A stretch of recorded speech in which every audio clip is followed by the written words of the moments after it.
Setiap tahun, selain 20 tim Premier League yang berkompetisi di English Premier League, ada lebih dari 8 juta orang, bahkan musim lalu kayaknya hampir 9 juta deh, atau hampir 10 ya, pokoknya 8 juta ke atas, orang yang juga bermain lewat sebuah game gratis, yang ini adalah official game dari Premier League, yaitu FPL atau Fantasy Premier League. Nah, buat kamu fans olahraga mungkin sering dengar ya Fantasy Premier League atau Fantasy NBA juga. Nah, singkatnya kamu mesti memilih atau membeli 15 orang pemain Liga Inggris untuk dimasukkan ke tim kamu, yaitu 2 kiper, 5 back, 5 tengah, dan 3 striker dengan budget 100 juta, dan tiap pemain itu ada harganya sendiri-sendiri. Jadi kalau musim ini paling mahal itu si Muhammad Salah, dia harganya 13 juta, dan yang paling murah 4 juta itu biasanya kiper-kiper cadangan ketiga dari tim-timnya ini sih, atau back juga yang jarang main walaupun kadang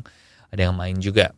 Nah, nanti pemain-pemain ini akan memberikan kamu poin sesuai dengan performanya mereka di Liga Inggris di kenyataan. Jadi contohnya kamu punya Salah dan dia ngegolin 2, maka kamu dapat 10 poin dari 2 golnya Salah itu, karena 1 gol dari pemain tengah itu 5 poin nilainya. Nah, nanti yang poinnya paling tinggi di akhir musim akan mendapatkan hadiah langsung dari Premier League, bisa nonton langsung Liga Inggris. Yang milih yang menang mau nonton apa, kayaknya dapat nonton lebih dari 1 match deh, kayaknya nonton 2 match, dan dapat free akomodasi juga dan hadiah-hadiah yang lain. Nah, tetapi kamu juga bisa bikin mini league atau liga kecil-kecilan seru-seruan sama teman-teman sendiri buat ya macam-macam, buat kompetisi sama teman. Dan ini seru banget. Maka hari ini di Tiang Jauh, hasil evolusi Gegenpress ya, ganti nama jadi Tiang Jauh. Nah, gue akan ngasih 5 alasan kenapa kamu harus atau sebaiknya bermain FPL.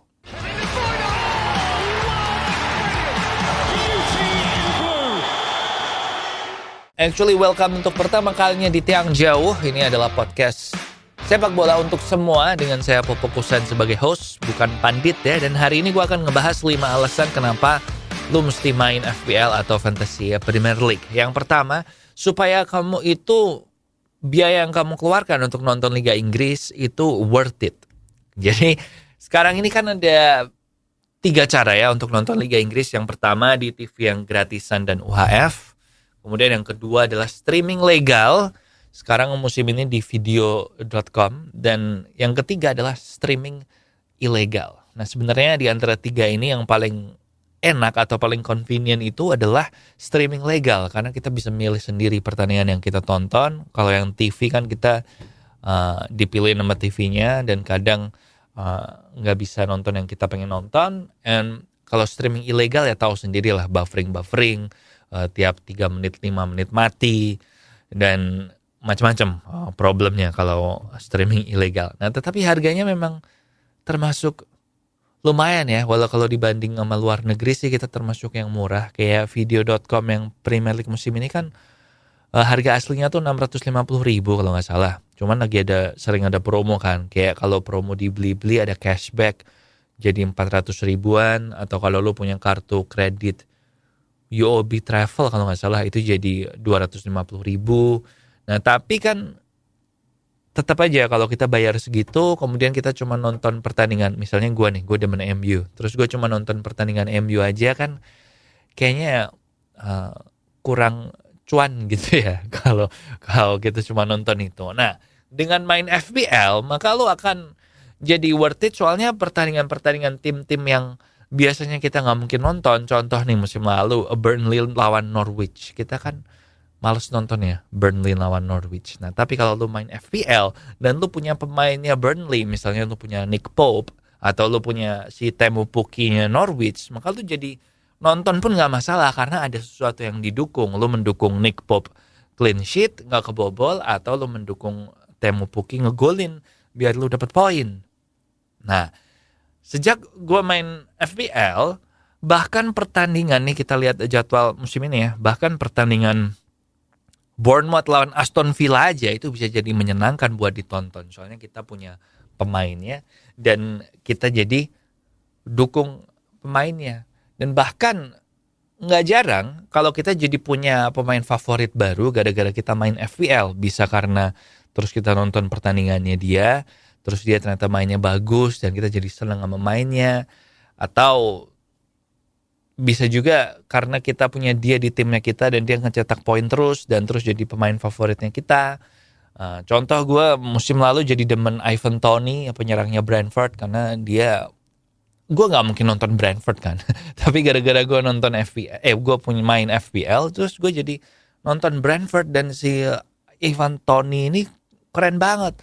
Atau kalau Jared Bowen-nya West Ham itu juga keren tuh. Jared Bowen dia poinnya banyak banget kan musim lalu, bahkan dia adalah pemain tengah nomor 3 paling banyak. Nomor 1-nya Salah, nomor 2-nya Kevin De Bruyne, dan nomor 3-nya si Jared Bowen ini. Nah kalau kita nggak main FPL, kita nggak akan tahu pemain-pemain kayak John Lundstram misalnya, pemainnya Sheffield United dari 2 atau 3 musim yang lalu, yang waktu itu dia jadi salah satu pemain bintang FPL karena harganya cuma 4 juta tapi dia poin terus.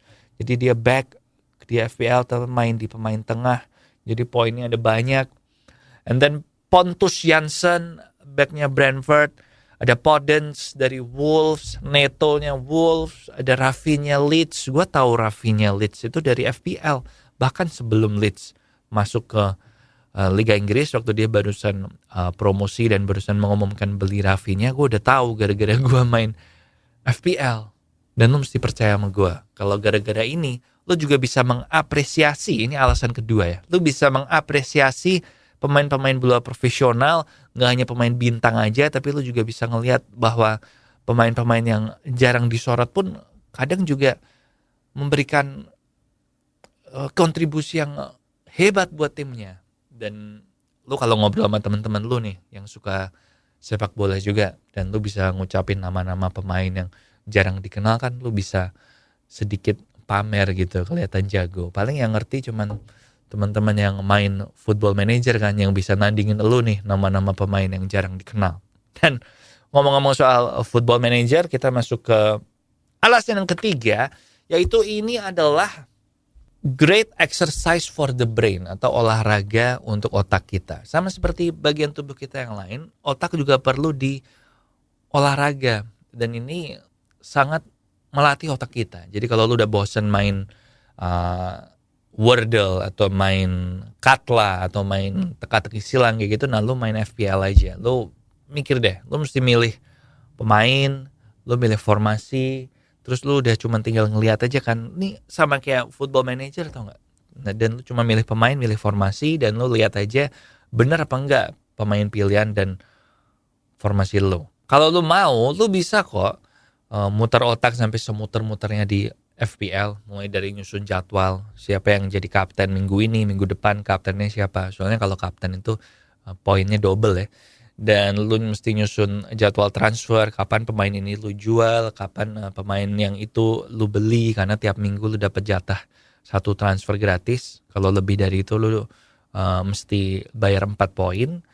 Dan lu juga bisa juga lu mainnya FPL ini nggak usah muter otak juga bisa, jadi fleksibel, terserah lu mau seberapa invest sama game FPL ini. Lu bisa aja cuman go with the flow aja lah, jadi lu cuma ganti pemain kalau ada yang cedera, atau lu ganti kapten kalau kapten lu nggak main. Misalnya lu diehard fan MU nih dan lu pengen kaptennya MU terus, kaptennya Bruno terus panjang musim, bisa juga. Gue waktu beberapa tahun pertama main FPL juga kayak gitu kok, nggak pusing-pusing amat, nggak ngelihat data pemain ini berapa kali jadi cadangan dan sebagainya.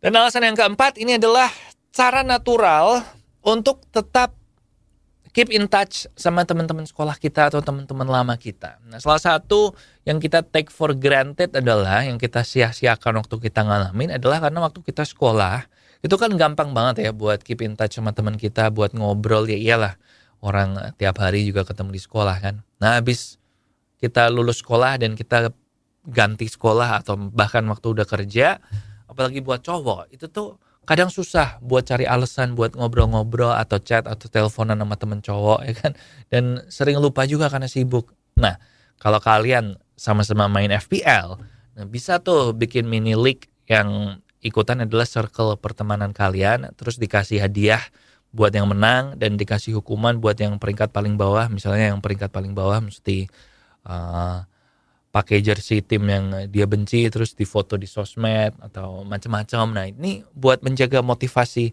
sepanjang musim aja. Nah, habis itu bisa bikin grup. Entah itu grup WhatsApp atau grup Telegram atau Discord atau Slack atau dimanapun. Nah, di grupnya itu kan bisa ngomongin bola, bisa ngata-ngatain yang timnya jelek atau timnya hancur. Dan ini natural banget nih buat menjaga hubungan tanpa harus berasa awkward gitu kan. Kalau lo nelpon temen cowok nanya kabar kan kayak kadang geli ya. Dan terakhir, alasan kenapa kamu mesti harus main FPL adalah menjaga bahkan meningkatkan kecintaanmu pada sepak bola. Jujur sebagai fans MU sejak kecil, sejak Ferguson pensiun di tahun 2013, kalau udah masuk pekan ke-30 di Liga Inggris ke atas gitu tuh gue udah rada-rada males buat nonton Liga Inggris ya. Maklum soalnya dulu zaman Ferguson kan kalau sampai pekan 38 gitu MU masih ada peluang juara nih. Tapi kalau sekarang pekan 30-an kan udah kayak oke, bisa top 4 apa enggak, rebutan Eropa apa enggak. Jadi udah malas kan. Nah tapi sejak main FPL dan mainnya niat, kita nanti tidak akan lagi terpaku pada perebutan gelar juara timnya kita. Kita juga belajar untuk mencintai sepak bola, gak cuma mencintai tim kesayangan kita aja. Nah sejak FPL, gue peduli sama perjuangan Leeds untuk lolos dari degradasi. Gue peduli sama perebutan tiket Eropanya West Ham, Tottenham, Leicester, Wolves juga waktu itu sempat rebutan masuk ke Europa League. Dan bahkan gue peduli sama derby London antara Fulham sama West Ham di musim ini. Karena gue punya pemainnya West Ham bakalannya pasti. Jadi intinya kalau kita main FPL, ketika tim kesayanganmu kalah, tetap ada sisi positif yang bisa dipetik. Misalnya musim lalu MU dibantai sama Liverpool, tapi gue punya salah. Jadi ya udah, salah ngegolin banyak, minimal gue dapat poin banyak lah dari FPL-nya gue. So, itu tadi 5 alasan kenapa kamu mesti main FPL. FPL musim ini minggu lalu udah diluncurkan, jadi lu bisa ke fantasy.premierleague.com buat daftar gratis, pilih timnya kamu, and nanti di tiang jauh menjelang musim mulai gue akan ngomongin dikit-dikit lah soal cara mainnya gimana, peraturannya gimana yang mungkin membingungkan. Oke? Jangan lupa subscribe, klik like, kasih komentar di situ, atau kalau kamu udah bikin tim FPL-mu, share tim kamu di komen. Dan di sini Popo Kusen, terima kasih udah mendengarkan, udah menonton. Jangan lupa dengerin di Spotify juga. And I'll see you when I see ya.